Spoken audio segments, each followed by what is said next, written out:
Hello ATS 113 students, this is Dr. John Troggy, and I'm here today to talk to you about weather modification, the deliberate, intentional modification of weather.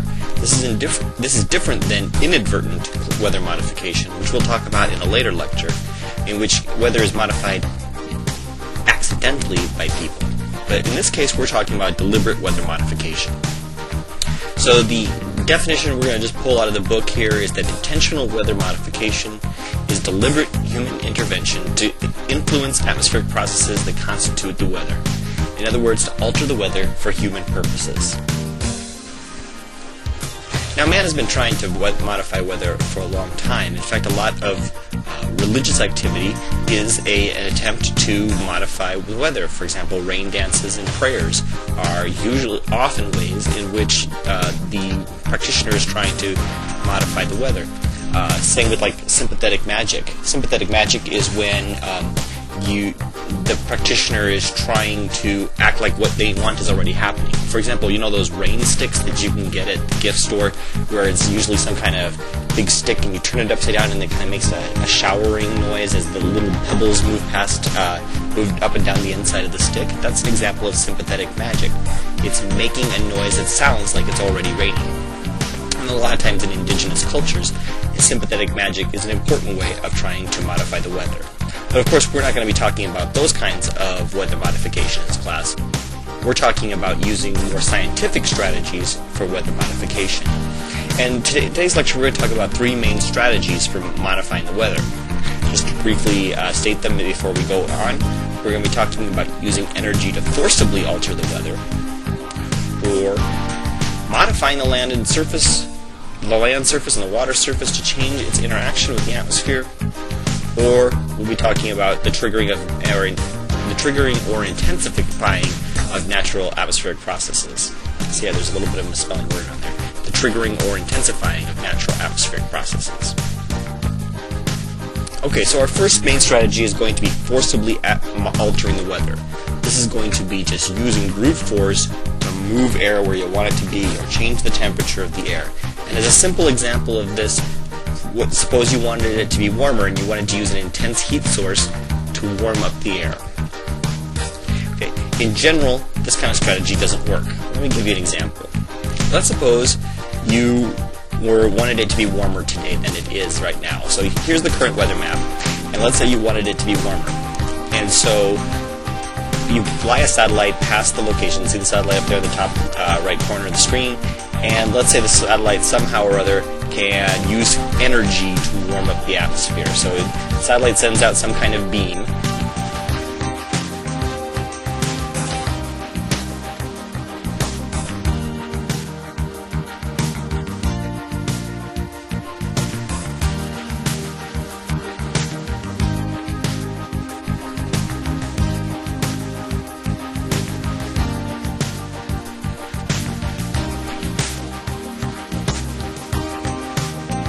And the idea here is that somehow or other this beam that the satellite is sending out has somehow forcibly up the ground or warmed up the atmosphere so that watch what's going on in the central United States. Somehow or other we are heating and making a nice warm day where the weather previously had been cool.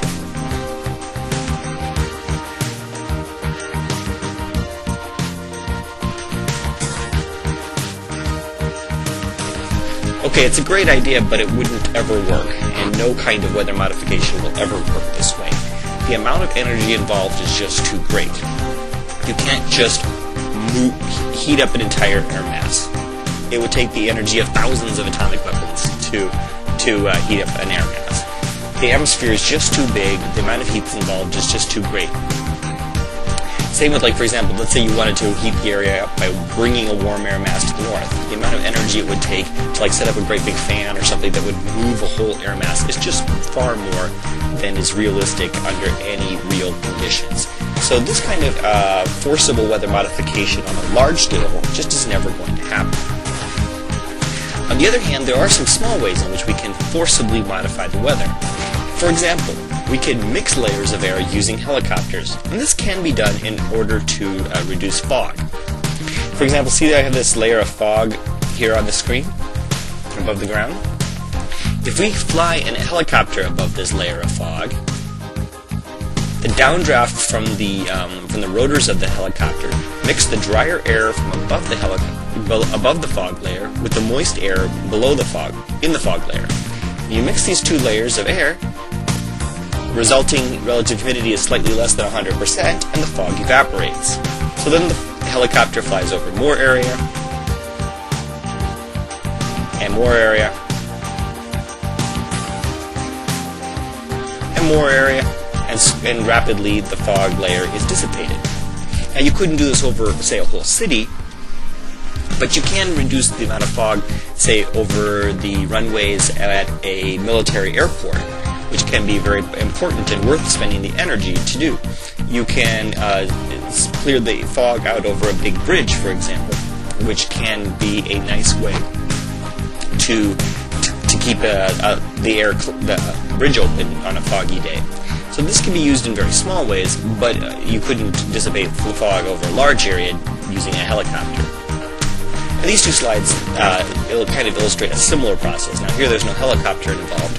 Here the air is mixing above and below a fog layer due to turbulence as wind flows over a large building. But as you can see, there's fog in the city, but the layer of fog is very shallow, and as the air mixes as it flows over this tall building, it dissipates the fog. Here's the same idea, but on a slightly larger scale. This is a foggy day over Chicago, but over the tall parts of the buildings of downtown Chicago, where air is mixed as the wind flows across these tall buildings, pulling drier air above the fog down into the fog layer, it dissipated the fog.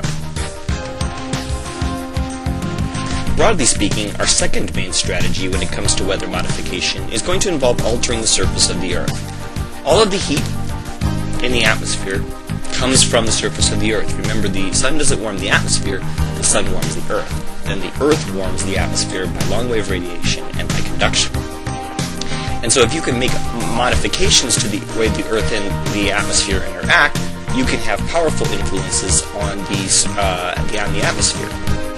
And one simple example of this would be to blanket the ground with a dark substance like ash or soot in order to change the Earth's albedo. Let's just review real quick this word albedo. The albedo of the Earth, the albedo of any surface, is how reflective the surface is with respect to shortwave radiation from the sun. A white surface, like a snowy ice cap, has a very high albedo. Practically all the sunlight that encounters it is reflected. On the other hand, if you could blanket the ground with a dark substance, you would then have a much lower albedo, and more of the heat from the sun would be absorbed by the surface. So let's just illustrate how this would in theory work. Let's suppose for some reason you needed to get rid of this ice sheet because you wanted the climate to be warmer.